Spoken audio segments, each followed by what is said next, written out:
ஹalleluya ஹalleluya ஹalleluya ஹalleluya ஹalleluya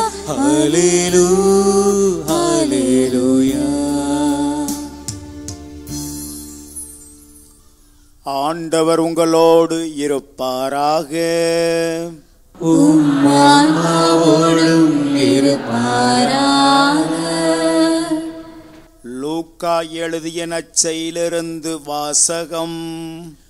ஆண்டவரே மாட்சி உமக்கே. அதிகாரம் 5 இறைவசனங்கள் 33 முதல் 39 முடிய. அக்காலத்தில் பரிசேயரும் மறைநூல் அறிஞரும் இயேசுவை நோக்கி, யோவானுடைய சீடர்கள் அடிக்கடி நோன்பிருந்து மஞ்சாடி வருகிறார்கள், பரிசேயர்களின் சீடரும் அவ்வாறே செய்கின்றனர், உம்முடைய சீடரோ உண்பதும் குடிப்பதுமாக இருக்கின்றனரே என்றார்கள்.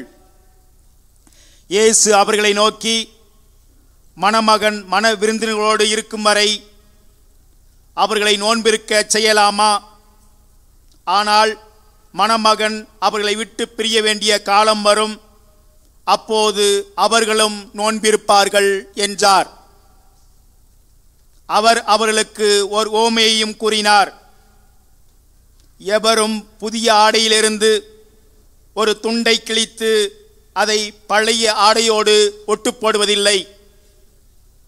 அவ்வாறு ஒட்டு போட்டால் புதிய ஆடையும் கிழியும், புதிய துண்டும் பழையதோடு பொருந்தாது.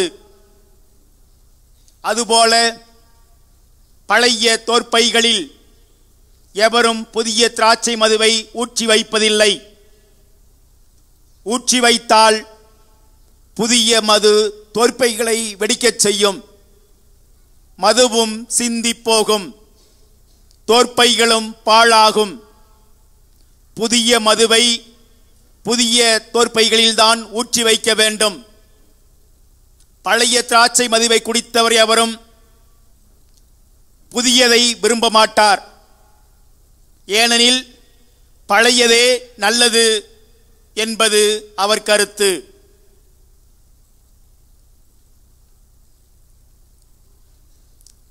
இது கிறிஸ்துவின் நற்செய்தி.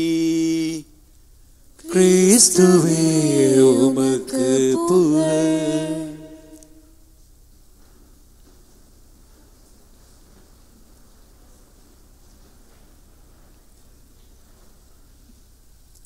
இறையேசுவில் பிரியமுள்ள சகோதர சகோதரிகளே, இன்று கல்கத்தா அன்னை தெரசாவின் திருவிழாவை நாம் கொண்டாடுகின்றோம். இந்த அன்னை தெரசாள் நமக்கு கற்றுக் கொடுக்கும் பாடம் என்னவென்றால், கண்ணில் காணும் சகோதரனை அன்பு செய்யாமல் கடவுளை அன்பு செய்கிறவன் என்று சொல்பவன் முட்டாள்.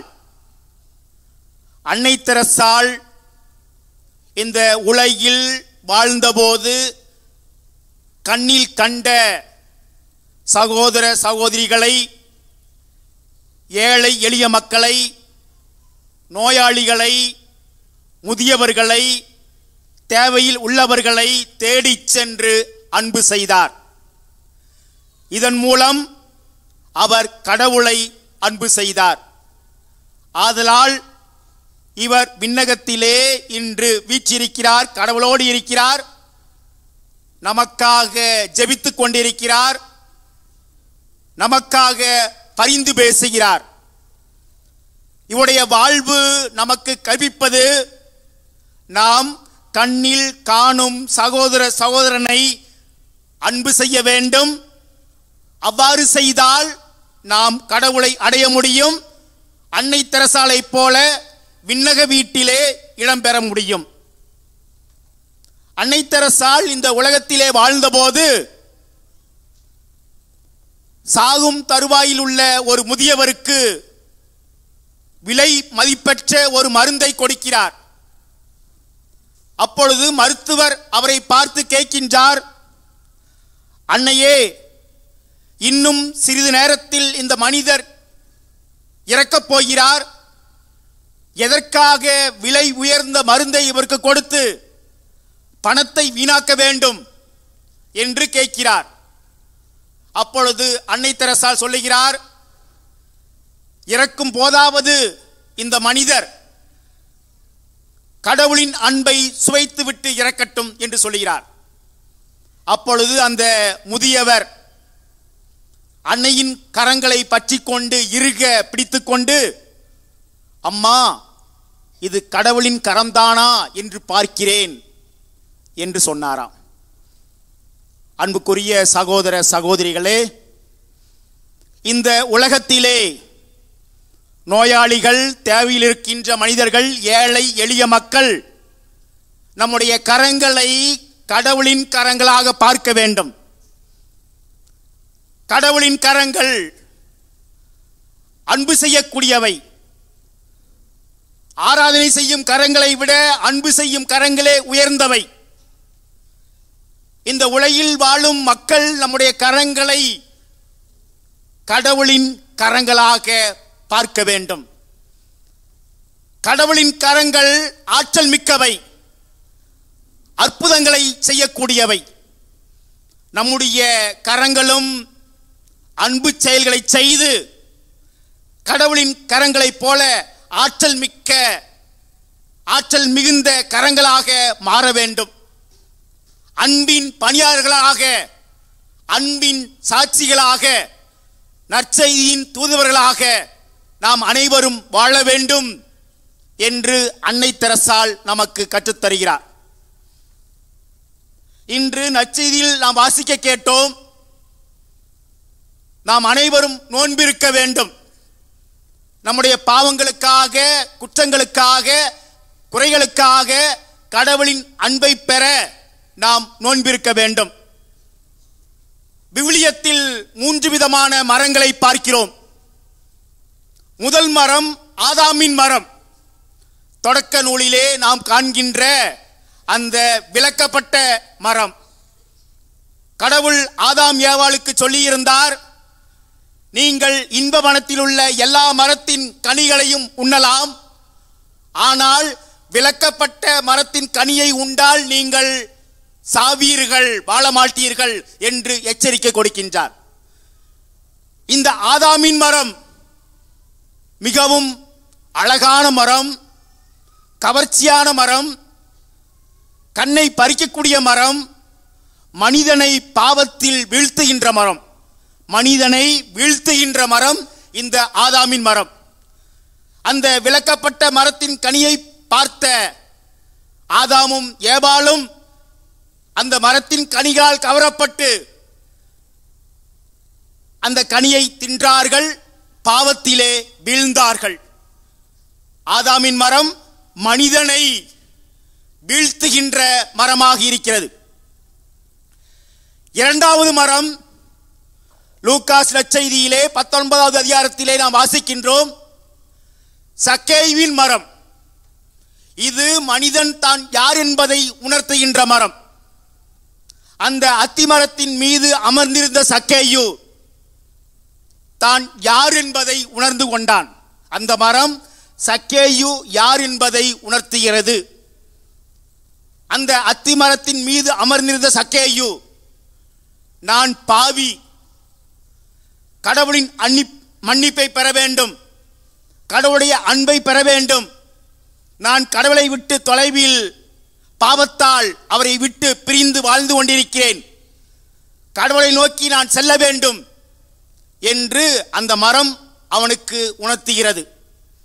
இயேசு அவனை பார்த்து, சக்கேயுவே, மரத்தை விட்டு கீழே இறங்கி வா, இன்று உன்னுடைய வீட்டில் நான் உணவருந்த வேண்டும் என்று சொல்லுகிறார்.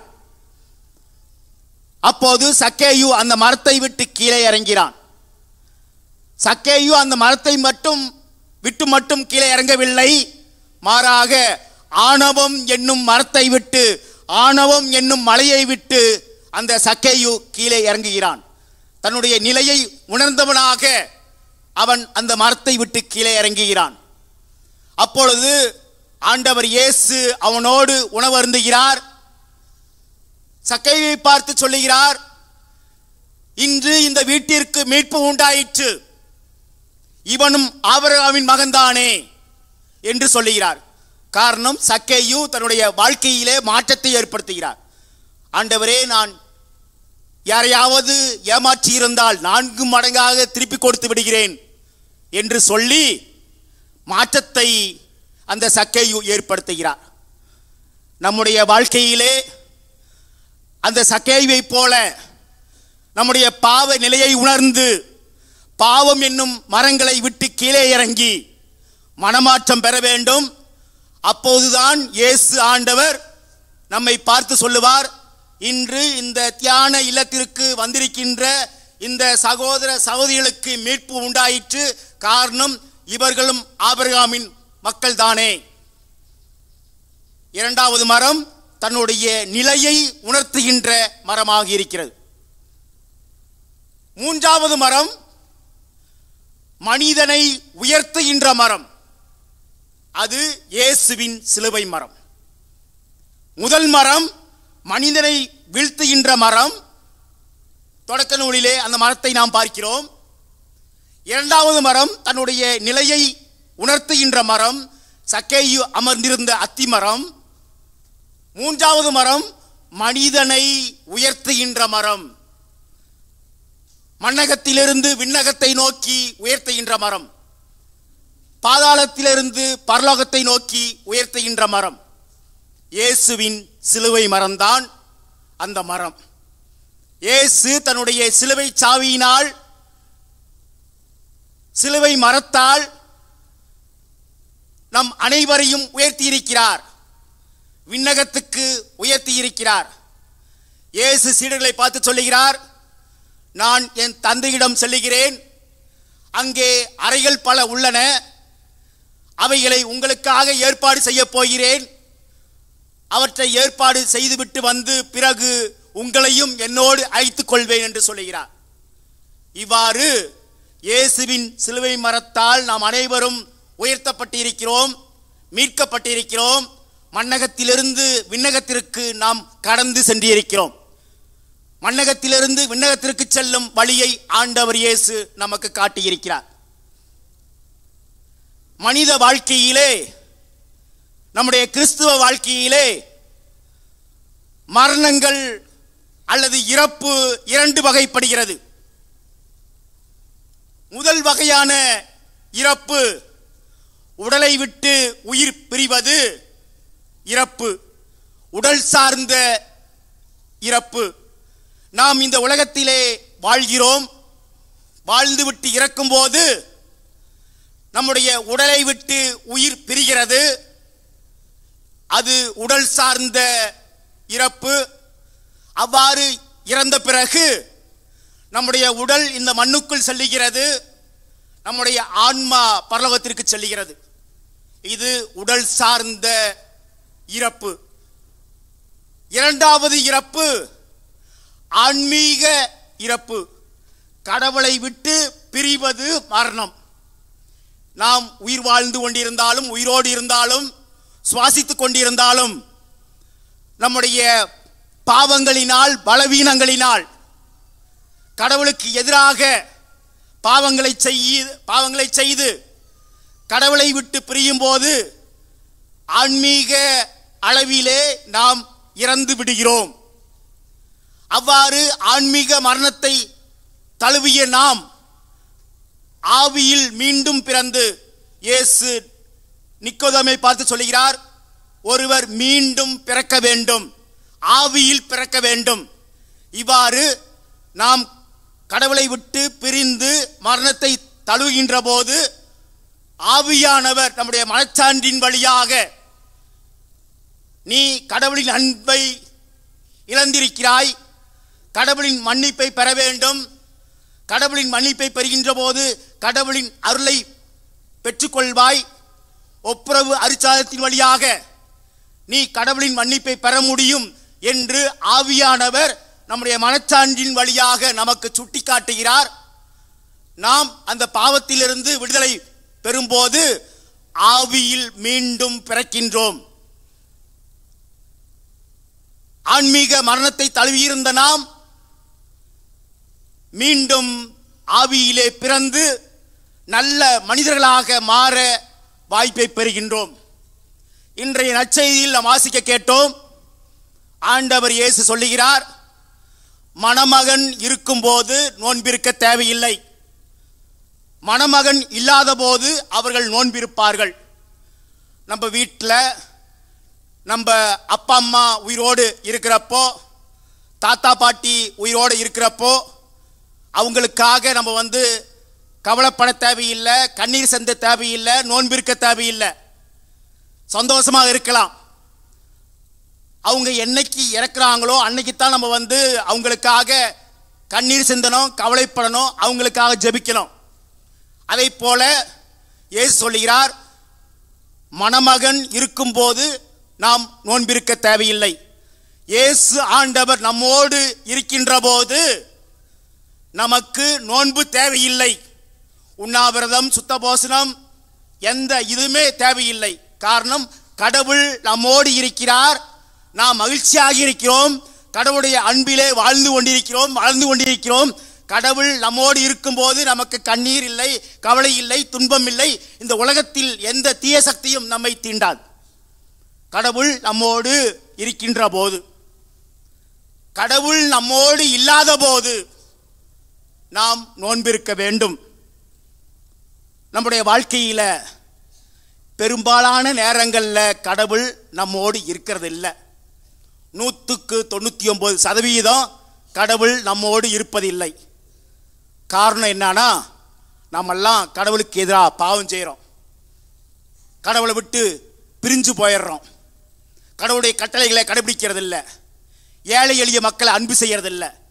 எனவே நமக்கு நோன்பு தேவைப்படுகிறது. நோன்பு, ஜெபம், இவை அனைத்தும் தேவைப்படுகிறது. அந்த நோன்பும் ஜெபமும் கடவுளுக்கும் நமக்கும் உள்ள உறவை வெளிப்படுத்துவது. மத்தேயு நற்செய்தியிலே பார்க்கின்றோம், நீ ஜெபிக்கும் போது உள்ளறைக்கு சென்று கதவை தாளிட்டு மறைவாக ஜெபிக்கின்ற போது மறைவாக உள்ளதை காணும் உன்னுடைய தந்தை உனக்கு கைமாறு கொடுப்பார். இன்னைக்கு ஆடம்பரத்திற்காக, அடுத்தவங்க பார்க்கணும், பேருக்காக, புகழுக்காக ஜெபிக்கிறவங்க நிறைய பேர் இருக்கிறாங்க. அவங்கள பார்த்து ஏசு சொல்றாரு, உள்ளறைக்கு சென்று, உள்ளறைங்கிறது நம்முடைய இதயம், இதய அறைக்குள் சென்று இதயத்தை தாளிட்டு, எந்த தீய சக்தியும் நம்மை தீண்டாதபடி தாளிட்டு உள்ளத்திலிருந்து கடவுளை நோக்கி மன்றாடுங்கள். மறைவாக உள்ளதை காணும் உங்கள் தந்தை உங்களுக்கு கைமாறு கொடுப்பார். இதுதான் சிறந்த ஜெபம், கடவுள் விரும்புகின்ற ஜெபம். சும்மா கரங்களை தட்டி ஆரவாரம் போட்டு சத்தம் போட்டு கூச்சல் போட்டு ஜெபிக்கிற ஜெபத்தை விட உள்ளறையிலிருந்து, இதயத்திலிருந்து ஜெபிக்கின்ற ஜெபம் விரைவில் எளிதாக கடவுளால் கேட்கப்படும். அதை போல நாம் நோன்பு இருக்கின்ற போது அடுத்தவர் பார்க்கக்கூடாது. மறைவாக கடவுளுக்கு மட்டும் தெரியும்படி செய்ய வேண்டும். நிறைய பேர் நான் நோன்பு இருக்கிறேன் சொல்லிட்டு விளம்பரப்படுத்திக்கிட்டு நோன்பு இருப்பாங்க. அந்த நோன்புனால எந்த புண்ணியமும் இல்லை, எந்த அர்த்தமும் இல்லை. நோன்பு, ஜெபம் நமக்கும் கடவுளுக்கும் உள்ள உரையாடல், உறவு.